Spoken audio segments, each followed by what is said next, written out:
요란한 새소리가 아침을 깨웁니다. 철공소와 철제 상가들이 밀집한 물레동 골목. 인적이 뜸했던 이곳에 사람들이 찾아오기 시작했습니다. 잘 나가던 시절엔 탱크도 만든다고 할 만큼 여기선 못 만드는 물건이 없었는데요. 철도 녹이고 사람들의 마음도 녹이는 특별한 동네. 물레동 나들이 함께 가실래요?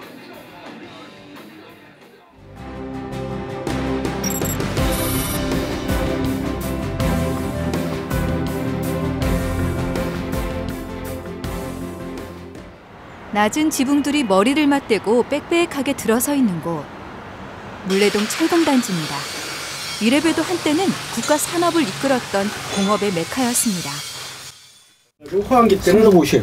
차가 못 들어와서 차가 350. 복잡해가지고 35T. 컸었는데 이제 자꾸 줄어드는 거지. 경기도 안 좋고 시화공단이 그 시화공단. 이만큼 저거 한 걸. 그리고 실질적으로 여기 이제 돈 벌고 뭐 호황기 때 있던 뭐 미치던 분들은 연세 드셔갖고 빠졌어요. 이제 빠지고 또 후반 주자들인데 또 그런 사람들인데 뭐 이제 이거 뭐 밥이나 먹고 살면 잘 먹고 사는 거지. 중학교 졸업하고 올라왔으니까 지금 내가 나이가 44. 그럼 몇 년이 오래됐잖아요. 물레동 처음에 왔을 때 보면 남성 아파트. 그 남성 아파트 딱 그거 보이고 아파트 같은 거 다른 방림방적 보이고 신도림역 같은 경우에는 그 연탄 공장이 있었고 공장이었지 공장 뭐 다 가정집 있기 있었지 별로 없었지 뭐 전부 다. 세상이 많이 변했지만 여긴 변한 것이 없습니다. 공장 기계도 손때 묻은 공고들도 다 그대로입니다. 허허벌판 늪지대였던 물레동에 공장들이 들어서기 시작한 것은 일제강점기 시대. 군수공업기지가 되면서부터입니다. 한강에 물을 끌어다 쓰기도 좋았고 영등포역과 가까워 교통이 편리했기 때문이었죠. 그래서 기계, 재련, 염색 같은 중화학 계열은 물론이고요. 방적 공장들도 많이 들어섰습니다. 최초의 민족기업 경성방직을 비롯해 방림방직, 남영 나일론 등 한국의 섬유 산업은 물레동에서 시작됐다 해도 과언이 아닙니다. 해방 후에도 물레동은 서울의 대표적인 공업지역이었습니다. 1950년대에는 삼백산업이 다 여기에 모여 있었죠. 삼백산업이란 제품이 흰색을 띠는 세 가지, 즉 면직물과 밀가루, 설탕을 일컫는 말입니다. 원재료를 수입해 국내 가공 판매하는 형태였는데요. 전쟁 직후 먹고 살기 힘들던 시절에 대한민국을 일으켜 세운 효자 산업이기도 합니다.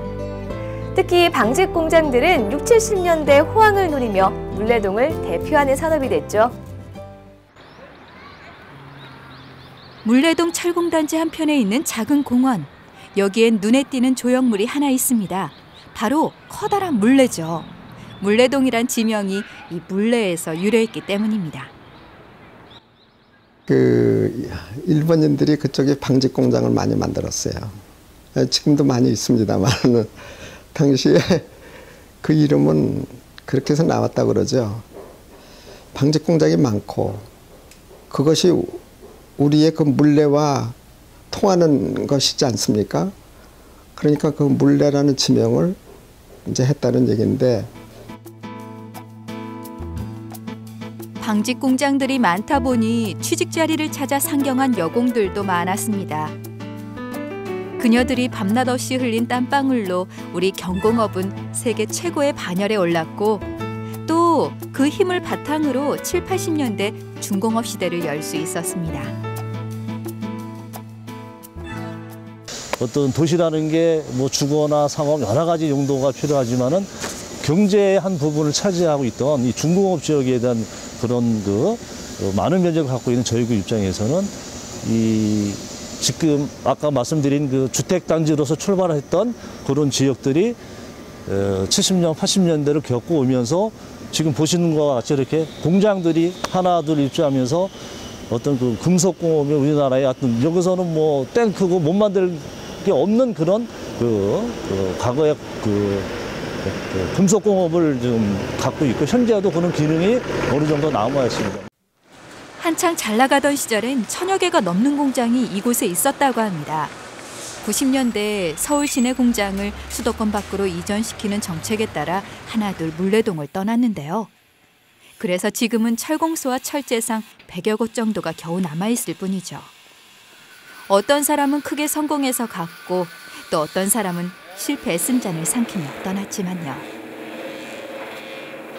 눈에 익고 손에 익은 이곳을 떠나지 못하는 사람들도 많습니다.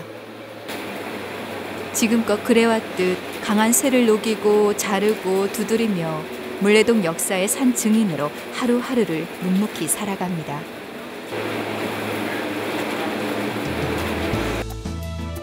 (1940년경) 세워진 공장 근로자 집단 주택 500채라 불리기도 했는데요.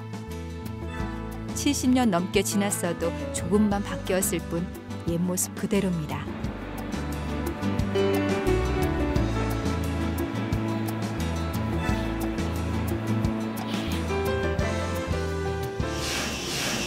근데 지금 이게 거의 보면 다 비슷한 모습이잖아요. 이게 이제 과거 이 안에 다 이게 이제 주택단지였는데 이런 것들이 이제 하나 둘씩 이게 이제 시대가 바뀌면서 필요한 게 생기잖아요. 그러니까 이제 물레동이 여기 역도 가깝지, 또 주변에 어떤 그런 물류나 이런 이동이 상당히 교통하고 상당히 밀접한 관계가 있다 보니까 이런 이제 공업 기능들이 하나 둘 들어오다 공장들이 들어오다 보니까 지금 이제 내부에는 주택의 흔적이 남아 있지만은 차가 다닐 수 있는 한 6m 이상 그 가로변에는 지금 다 이런 공장들이 현재 입주를 하고 있는 그런 상황입니다. 그래서 많은 우리 구의 어떤 경제적인 기반을 여기서 많은 그 창출을 하고 있는 그런 산실이라고 말씀드릴 수가 있죠. 그런데 언제부턴가 철공소 골목이 바뀌기 시작했습니다. 예술인들이 찾아와 작업실을 열더니 좁고 삭막하던 골목길에 색을 입히고 물레 창작촌이라는 독특한 지역 문화를 만들어냈죠. 사람들이 봤을 때 좀 기분 좋아지게 하는 한 달에 2번 물레동 투어도 진행하고 있는데요. 입소문이 나면서 관광객들의 발길도 꾸준히 이어지고 있습니다. 녹슨 이미지를 벗고 개구쟁이 아이 마냥 새로운 모습으로 변신한 물레동. 하지만 처음엔 철공단지와 어떻게 조화를 이룰 것인지 고민도 많았다고 합니다. 저 같은 경우에는 물레동의 어떤 정체성이라는 게 이제 작가적인 정체성은 없었고 이제 철공소 뭐 이런 정체성에서 들어오면서 저도 개인 작업에 대한 방향성이나 어떤 색깔이 명확하지 않았을 때 이 물레동이라는 것들을 생각하면서 굉장히 많이 저도 변하고 어떤 정체성이라든지 작업 방향이라든지 뭐 사물을 대하는 태도 이런 것들이 좀 변화되면서 어떻게 보면 물레동이라는 공간이 저를 좀 성장시킨 것 같다는 느낌도 굉장히 많이 들어요. 그 물레동이란 자체가 주는 그 어떤 그 사고하는 방향성 이런 것들이 저한테 굉장히 영향을 많이 미쳤다고 생각해요. 몇십 년 동안 물레동이 가지고 있던 정체성, 뭐 물레 철제상가, 물레 철공소 단지 이런 이름들이 그냥 알려지지 않은 채 오랫동안 이렇게 갖고 있었는데 물레동 작가들이 들어오면서 어느 순간 물레예술촌, 물레예술 뭐 마을 뭐 이런 식으로 확 바뀌면서 그게 표면적으로 너무 드러나다 보니까 처음에는 재밌어 하시는 분들도 있었지만 그 정체성의 불안 때문에 되게 불편해하는 상태도 있었어요. 그래서 하지만 이제 그 이면에 좀 뭐 소소하게 그 물레 골목산악회라든지 또 이렇게 얼굴 그 눈 맞추면서 뭔가 얘기들이 되면서 뭐 인간적인 관계로서 그 관계의 형성은 되고 있어요. 대신에 여기 철공소 사장님들은 못해도 10년 이상 계셨던 분들이고 제가 오래 돼봐야 이제 만 8년 되는 거거든요. 처음 예술가들은 임대료가 저렴한 작업실을 찾다가 물레동에 들어왔는데요. 물레동은 예술적 영감을 불어넣는 멋진 장소였습니다. 현재 예술가 170여 명 정도가 물레동에서 작업하고 있는데 정기적으로 전시나 축제를 열면서 지역 문화를 만들어가고 있죠. 그렇다 보니 찾아오는 사람들이 참 다양합니다. 카메라는 필수고요. 이 지역 물레동이라는 지역이 철제 공장에 예술가들이 색이 입혀지면서 그런 게 잘 혼합되어 있고 한 게 여러 가지로 의미 있는 장소이고, 그래서 여기를 다큐를 찍을 목적으로 사전 답사하게 온 거예요. 철제 공장이라서 회색빛이 있는데 예술가들이 입힌 색깔이 되게 안 어울리는 듯 잘 어울리는 것 같고, 그만큼 특색이 있는 것 같고, 네, 이런 지역이 자연스럽게 생겨난 거라서 더 의미 있는 것 같고, 네. 저 역사 동아리를 하고 있는데 거기서 선생님께서 이제 물레 창작촌에 한번 가보자고 하셔서 이렇게 오게 됐어요. 같이 공장도 있으면서 벽화마을까지 공존하는 게 색달랐어요. 너무 이렇게 유탄만 하지 말고 여기 동네처럼 옛날 거를 같이 이렇게 공존해 가면서 하는 동네도 있는 것도 좋을 것 같아요. 저희가 그 역사 탐구 동아리거든요. 근데 이제 학생들이 이제 우리가 살고 있는 그런 서울 지역에 대해서 조금 더 잘 이해를 하고, 그래서 그 이해를 통해서 좀 많이 애정을 갖고자 이 동아리를 만들게 되었는데요. 그래서 서울 지역에서 갈 만한 곳이 어디 있을까 이렇게 조금 이렇게 찾다가 우리나라가 이제 개발을 많이 하면서 예전에 남아있었던 것들을 거의 이제 허물어버리고 새롭게 만드는 과정이 상당히 많았었는데, 그러니까 그런 것들에 대한 어떤 아쉬움을 느끼면서, 그러니까 그 옛날에 있었던 그런 것들을 좀 남겨놓고자 이런 예술적인 그런 감각들을 좀 더하시지 않았나. 서울시에서는 이런 문화적 토대가 만들어진 물레동에 2010년 물레예술공장을 건립하고 다양한 지원을 하고 있습니다. 또 철공소 사장님들도 많이 도와주시는데요. 처음엔 밥도 안 되는 거란다고 한심하게 여겼던 분들이지만 이젠 예술가들의 든든한 지원군이 됐습니다. 작가들 뭐 못하는 거 설치하는 거 다 도와주죠. 이거 해달라고 하면 뭐 전기도 가서 도와주지. 아니 돈 받고 해야지. 뭐 벽 쳐달라고 하면 다 해주고, 뭐 꾸준히 다 해주죠. 사실 실질적인 작가가 사장님 같은 분이 잘 안 돼요. 그게 저도 이제 작가들한테 그런 얘기 했죠. 작가 했을 때 뭐 설치라든가 뭐 하면은 해야 되는 거잖아요. 요즘에 작가 그림만 같아 하면은 대나 안 되지. 그림도 자기가 걸어야 되는 거고, 뭐 못하면 뭐 자기가 뭐 액자도 만들어야 되는 거, 상황에 따라서 그러잖아요.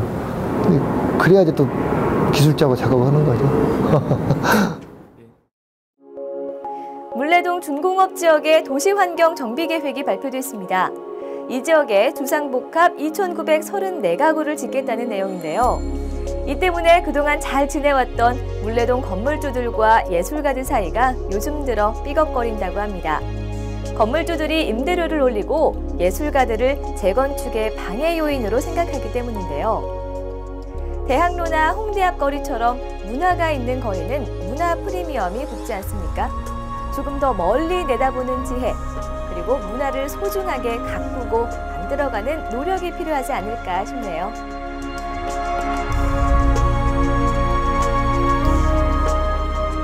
물레동은 산업화 시대 대한민국을 움직이던 뜨거운 심장 동력이었습니다. 과거의 모습을 보물처럼 간직하고 새롭게 진화하고 있는 물레동.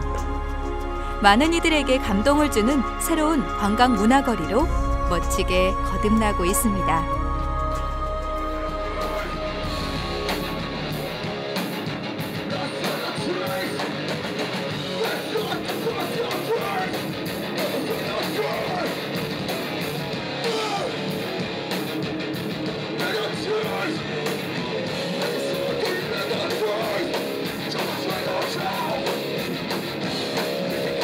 Sure.